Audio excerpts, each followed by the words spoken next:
Permitted seat और recognise seat में क्या डिफरेंस होता है? अगर कोई कॉलेज नया है, सीट्स परमिटेड हैं, तो एडमिशन लेना चाहिए या फिर नहीं लेना चाहिए? क्या आपने भी ऐसा सुना है कि किसी परमिटेड सीट से पढ़ाई करने के बाद आप सिर्फ उसी राज्य में प्रैक्टिस कर सकते हैं, दूसरे राज्य में नहीं कर सकते? क्या आप यह जानते हैं कि परमिटेड सीट से पढ़ाई करने के बाद आप हायर स्टडीज नहीं कर सकते? यानी कि अगर आप परमिटेड सीट से एमबीबीएस करते हैं तो आप पीजी की पढ़ाई नहीं कर सकते, या फिर अगर आप परमिटेड सीट से पीजी करते हैं तो सुपर स्पेशलिटी की पढ़ाई नहीं कर सकते। कैसे पता करेंगे कि किसी कॉलेज में कितनी सीट्स परमिटेड हैं और कितनी रिकॉग्नाइज्ड हैं? अगर कोई नया कॉलेज है, वहां पे परमिटेड सीट्स हैं, वो रिकॉग्नाइज नहीं हुई, तब क्या होगा? या फिर कॉलेज ही बंद हो जाए तब क्या होगा? अगर ऐसे किसी भी सवाल से आपका सारोकार कभी हुआ है तो इस वीडियो को अंत तक पूरा जरूर देखें। मैं वादा करता हूं कि आपका सारा कंफ्यूजन क्लियर हो जाएगा। नमस्कार, मैं हूं प्रभाकर भारती, मेडिकल काउंसलर। आप सभी का होम एजुकेयर के ऑफिशियल यूट्यूब चैनल पर स्वागत करता हूं। यह वीडियो यूजी और पीजी दोनों ही छात्रों के लिए बहुत उपयोगी है। शुरुआत करते हैं डेफिनेशन से। परमिटेड सीट्स क्या होती हैं? परमिटेड यानी कि अनुमति प्राप्त। जब कोई कॉलेज नया खुलता है या फिर यूं कह लें कि किसी कॉलेज में कोर्स की शुरुआत होती है, चाहे एमबीबीएस की बात हो, पीजी डिग्री की या फिर पीजी डिप्लोमा की, तो वहां पे सरकार के तय मानकों के हिसाब से व्यवस्थाएं बनाई जाती हैं और इसके बाद सरकार की तरफ से एक टीम आती है, निरीक्षण करती है। अगर व्यवस्थाएं संतोषजनक लगती हैं तो ऐसे में सीट के लिए अनुमति प्रदान कर दी जाती है।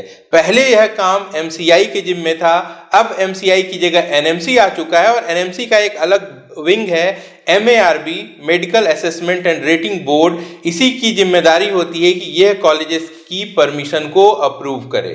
सरकार के द्वारा कॉलेजेस को हर साल विजिट किया जाता है और वहां पे आकलन किया जाता है कि सारी चीजें सुव्यवस्थित हैं या फिर नहीं हैं। अगर कमी पाई जाती है तो उस करेंट सेशन के लिए एडमिशन की जो अनुमति है इसे रद्द कर दिया जाता है। एक बात पर कंफ्यूज नहीं होंगे कि अगर किसी कॉलेज की किसी साल के लिए परमिशन कटती है तो यह सिर्फ उस करेंट बैच के लिए होता है। एग्जाम्पल के माध्यम से समझते हैं कि अगर 2021 बैच के लिए किसी को परमिशन मिलती है कॉलेज को, तो वो परमिशन पूरे बैच के लिए होती है। यानी कि एक बार एडमिशन हो जाएगा तो अगले 5 साल तक उस बैच को कोई भी प्रॉब्लम नहीं आएगी। हो सकता है कि 2022 में कुछ प्रॉब्लम आ जाए और 22 में नए एडमिशन्स न हो, लेकिन जो एडमिशन ऑलरेडी 2021 में हो चुके हैं वो बैच जारी रहेगा। रिकॉग्नाइज सीट्स क्या होती हैं? रिकॉग्नाइज मतलब मान्यता प्राप्त। आमतौर पर कॉलेज रिकॉग्नाइज नहीं होता, सीट्स या फिर यूं कहें तो वो बैच रिकॉग्नाइज होता है जिसे परमिशन मिली हुई होती है। और सामान्य तौर पर देखा गया है कि अगर किसी एमबीबीएस कॉलेज से बिना किसी रुकावट के लगातार 5 बैच पास आउट हो जाते हैं तो उस कंडीशन में उस कॉलेज को हम रिकॉग्नाइज कह सकते हैं। गवर्नमेंट के अगर नॉर्म्स की बात करें तो किसी भी परमिटेड कॉलेज के रिकॉग्निशन के लिए 3 साल का वक्त होता है।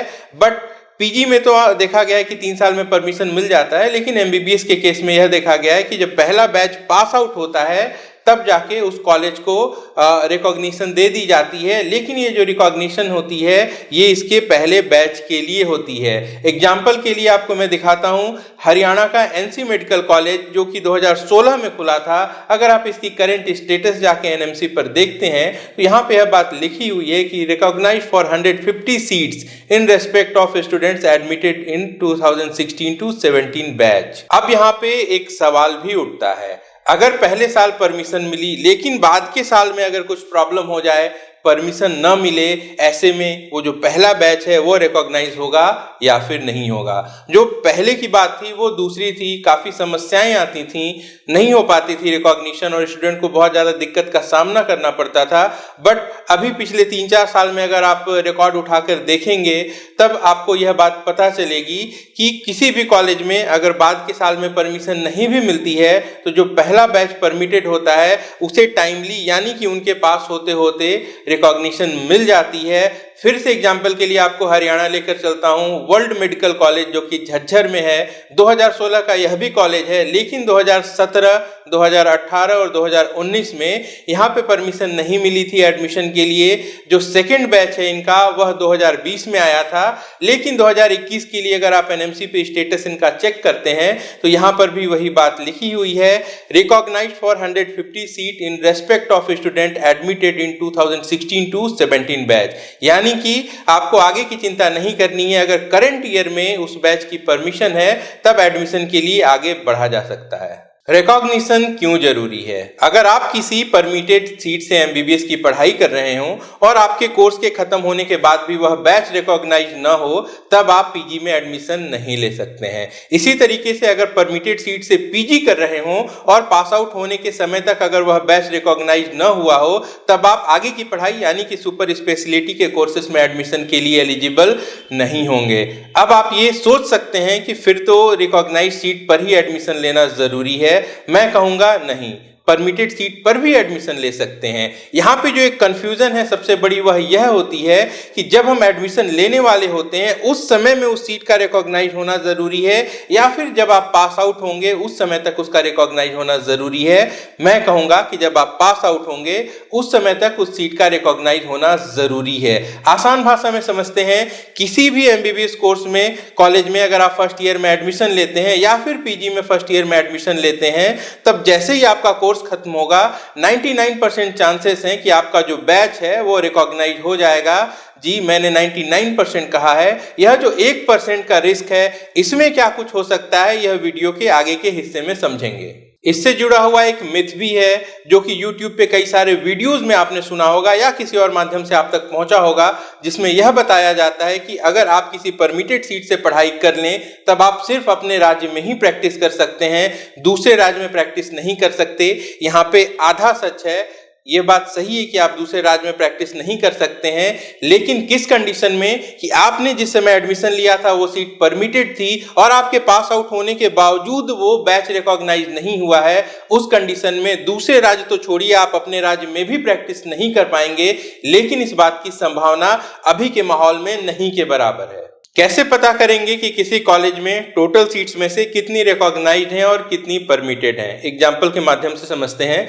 कोई नया कॉलेज है, उसको 5 साल बीत गए, लगातार 5 साल एक एक बैच की परमिशन मिली, यानी कि पांचों बैच जो हैं वो रिकॉग्नाइज्ड हैं, तब आप उस कॉलेज को भी रिकॉग्नाइज मान सकते हैं। लेकिन 5 साल के बाद कॉलेज में 100 से सीटें बढ़ के 150 हो जाती हैं, तब क्या होगा? उस परिस्थिति में जो 100 सीट्स हैं वो रिकॉग्नाइज कहलाएंगी, लेकिन जो 50 नई सीट्स है यह परमिटेड होंगी। एग्जाम्पल से समझते हैं, कटिहार मेडिकल कॉलेज, बिहार का यह कॉलेज 1987 में बना था।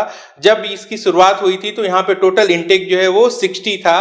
बाद में यह 60 से बढ़ के 100 हो गया। ऐसे में आप इसके स्टेटस में अगर एनएमसी पे जाके देखते हैं तो वहां पे आप यह लिखा हुआ पाएंगे कि recognise for 60 seats, recognise for increase of 60 to 100 seats if degree granted on or before 2018 to 19। लेकिन 2021 में यहाँ पे 50 सीटें और ऐड हुई हैं, तो वहां पे यह बात लिखी हुई है कि परमिटेड फॉर 50 सीट्स। अब 2021 एकेडमिक सेशन के लिए कटिहार मेडिकल कॉलेज में 150 सीटें हैं, 100 सीटें रिकॉग्नाइज हैं और 50 जो है वो परमिटेड हैं। अगर आपको एडमिशन लेना हो तो यह कैसे तय करेंगे कि आपका एडमिशन रिकॉग्नाइज सीट पर हो रहा है और परमिटेड सीट पे नहीं हो रहा है? क्या तरीका है इसका? मैं कहूंगा कोई भी तरीका नहीं है। और अपने इस जवाब के समर्थन में मैं आपको बताना चाहूंगा कि एमसीसी ने जो नीट पीजी का ब्रोशर जारी किया है उसमें आप पेज नंबर 43 देखें, जहां पे इसी सवाल के जवाब में यह लिखा गया है कि एमसीसी रिकॉग्नाइज्ड और परमिटेड सीट में कोई भी डिफरेंशिएशन नहीं रखता है। जो भी एमसीसी की अप्रूव्ड सीट्स हैं, जो एनएमसी पे अवेलेबल हैं, जो काउंसलिंग में पार्टिसिपेट होती हैं सीट्स, उन पे एडमिशन लिया जा सकता है। जो एडमिशन है वो मेरिट के बेसिस पर होगा। इस तरीके से इस पूरी बात का जो कंक्लूजन है वो दो निकलता है। पहला तो ये कि रिकॉग्निशन जो है वो बहुत ज़्यादा मैटर नहीं करता है। अगर कोई कॉलेज नया भी है तो आपके पास आउट होते होते पूरी संभावना है कि वह रिकॉग्नाइज हो जाएगा और आगे आपको किसी तरीके की दिक्कत नहीं आएगी। और दूसरा ये कि चॉइस फिलिंग करते समय क्वालिटी पर फोकस किया जाए, न कि इस बात पे कि सीट्स परमिटेड है या फिर रिकॉग्नाइज्ड है। फॉर एग्जाम्पल मणिपाल टाटा जो कि 2020 का कॉलेज है, इसकी डिमांड काफ़ी ज़्यादा है। हालांकि कॉलेज अभी डेवलपिंग कंडीशन में है, अस्पताल पुराना है, ऐसे में काफ़ी ज़्यादा डिमांड है इसकी, और यह सही भी है क्योंकि मणिपाल और टाटा दोनों ही अच्छी क्वालिटी के लिए जाने जाते हैं। आइए अब इस बात पे भी डिस्कस कर लेते हैं कि वह जो 1% रिस्क था कि अगर कॉलेज रिकॉग्नाइज नहीं हुआ आपके पास आउट होते होते, उस परिस्थिति में क्या होगा। इस बात को समझने की ज़रूरत है कि पहले जो हालात हैं वो कुछ और थे। पहले कई सारी यूनिवर्सिटीज़ भी एग्ज़ाम लिया करती थी, हर एक राज्य का अपना अलग एग्ज़ाम हुआ करता था मेडिकल एडमिशन के लिए। ऐसे में कई सारे ऐसे कॉलेजेस में भी एडमिशन हो जाता था जो क्वालिटी वाइज उतने अच्छे नहीं होते थे, बाद में बंद हो जाते थे या फिर MCI द्वारा रिकॉग्नाइज नहीं हो पाते थे और छात्रों को बहुत ज़्यादा परेशानी का सामना करना पड़ता था। लेकिन वर्तमान परिस्थिति में सारी चीज़ें बदल चुकी हैं। नीट का एग्ज़ाम होता है और NMC पे जिस कॉलेज को परमिशन दिखाई देती है उसी पे एडमिशन होता है। जो सबसे बड़ा बदलाव हुआ है वह यह हुआ है कि जो एडमिशन है वो सिर्फ 2 ही माध्यम से होता है, या तो MCC के माध्यम से होता है जो कि सेंट्रल काउंसिलिंग है, या फिर स्टेट की काउंसिलिंग से होता है, यानी कि राज्य सरकार वहाँ पे इन्वॉल्व होती है। ऐसे में जब एडमिशन सरकार आपको दे रही है तो कहीं ना कहीं सरकार अपनी जिम्मेदारी समझती है कि अगर किसी सीट की परमिशन मिली है, उस पे छात्र पढ़ाई कर रहे हैं, तो उनकी पढ़ाई खत्म होते होते उसका रिकॉग्नाइज हो जाना जरूरी है, ताकि छात्रों को आगे चल के किसी तरीके की दिक्कत का सामना न करना पड़े। अगर कॉलेज ही बंद हो गया तब क्या करेंगे। जिस बैच को परमिशन मिली थी उसकी पढ़ाई जारी रहेगी, नए एडमिशन्स नहीं होंगे, और अगर स्थिति इतनी खराब हो जाए कि उस कॉलेज को चलाना ही मुश्किल हो तो उस परिस्थिति में उस कॉलेज के स्टूडेंट को दूसरे कॉलेजेस में डिस्ट्रीब्यूट कर दिया जाता है। और अपनी बात को प्रमाणित करने के लिए मैं आपको एक तरीका बताता हूं। आप NMC की वेबसाइट ओपन करिए। NMC की वेबसाइट पे जहां पे इंफॉर्मेशन डेस्क का ऑप्शन है, यहां पर जाएंगे, list of college and courses को सिलेक्ट करेंगे और यहां पे जो भी डिटेल्स आपके सामने खुलते हैं, यहां पे राइट साइड में देखिए एक ऑप्शन है old recognised and closed courses का। इसको क्लिक करिए। इसको क्लिक करने के बाद जो ड्रॉप डाउन मेन्यू है, यहां से आप MBBS के कॉलेजेस को सिलेक्ट कर लीजिए। एग्जाम्पल देखिए, साक्षी मेडिकल कॉलेज गुना मध्य प्रदेश, 2016 में यह कॉलेज खुला। पहले साल परमिशन थी, एक बैच का एडमिशन हो गया, लेकिन कुछ सीवियर लिटिगेशन लगे कॉलेज के ऊपर। अगले 2 सालों तक यानी कि 17, 18 और 18-19 में इनको परमिशन नहीं मिली। सुप्रीम कोर्ट ने कॉलेज ही बंद करने के आदेश दे दिए। ऐसे में 2016 में जिन स्टूडेंट का एडमिशन हुआ था उन्हें दूसरे कॉलेजेस में ट्रांसफर कर दिया गया। दूसरा एग्जाम्पल आप उत्तर प्रदेश से देख लीजिए। लखनऊ का GCRG मेडिकल कॉलेज, 2016 में यहाँ पे परमिशन मिली थी, इसके बाद दोबारा कोई भी परमिशन नहीं मिली। और यहाँ पे स्टेटस में आप देख सकते हैं कि 2016-17 बैच के जो स्टूडेंट थे इनको 6 अलग अलग कॉलेजेस में डिस्ट्रीब्यूट कर दिया गया। अगला एग्जाम्पल और इंटरेस्टिंग है, Glocal medical college Saharanpur UP, 2016 में यहाँ भी परमिशन मिली थी, एडमिशंस हुए, बाद में काफी सारी खामियां थी कॉलेज में, दोबारा एडमिशन नहीं हुए और यहाँ के भी जो स्टूडेंट थे इनको 2 रिकॉग्नाइज्ड कॉलेज में डिस्ट्रीब्यूट कर दिया गया। इसका अगला एग्जाम्पल जो है ये और ज्यादा इंटरेस्टिंग है। Advance institute of medical sciences Bhopal, 2016 में यहाँ पे भी एक बैच की परमिशन मिली, एडमिशन भी हुए, लेकिन बाद में फिर दूसरे बैचेस को परमिशन नहीं मिली, कॉलेज बंद हो गया। उन बच्चों का क्या हुआ जिनको 2016-17 में एडमिशन मिला था, इनको दूसरे कॉलेज में शिफ्ट कर दिया गया, वो भी सरकारी कॉलेज में। जी हाँ, प्राइवेट के बच्चे थे लेकिन इन्हें सरकारी कॉलेज में शिफ्ट किया गया।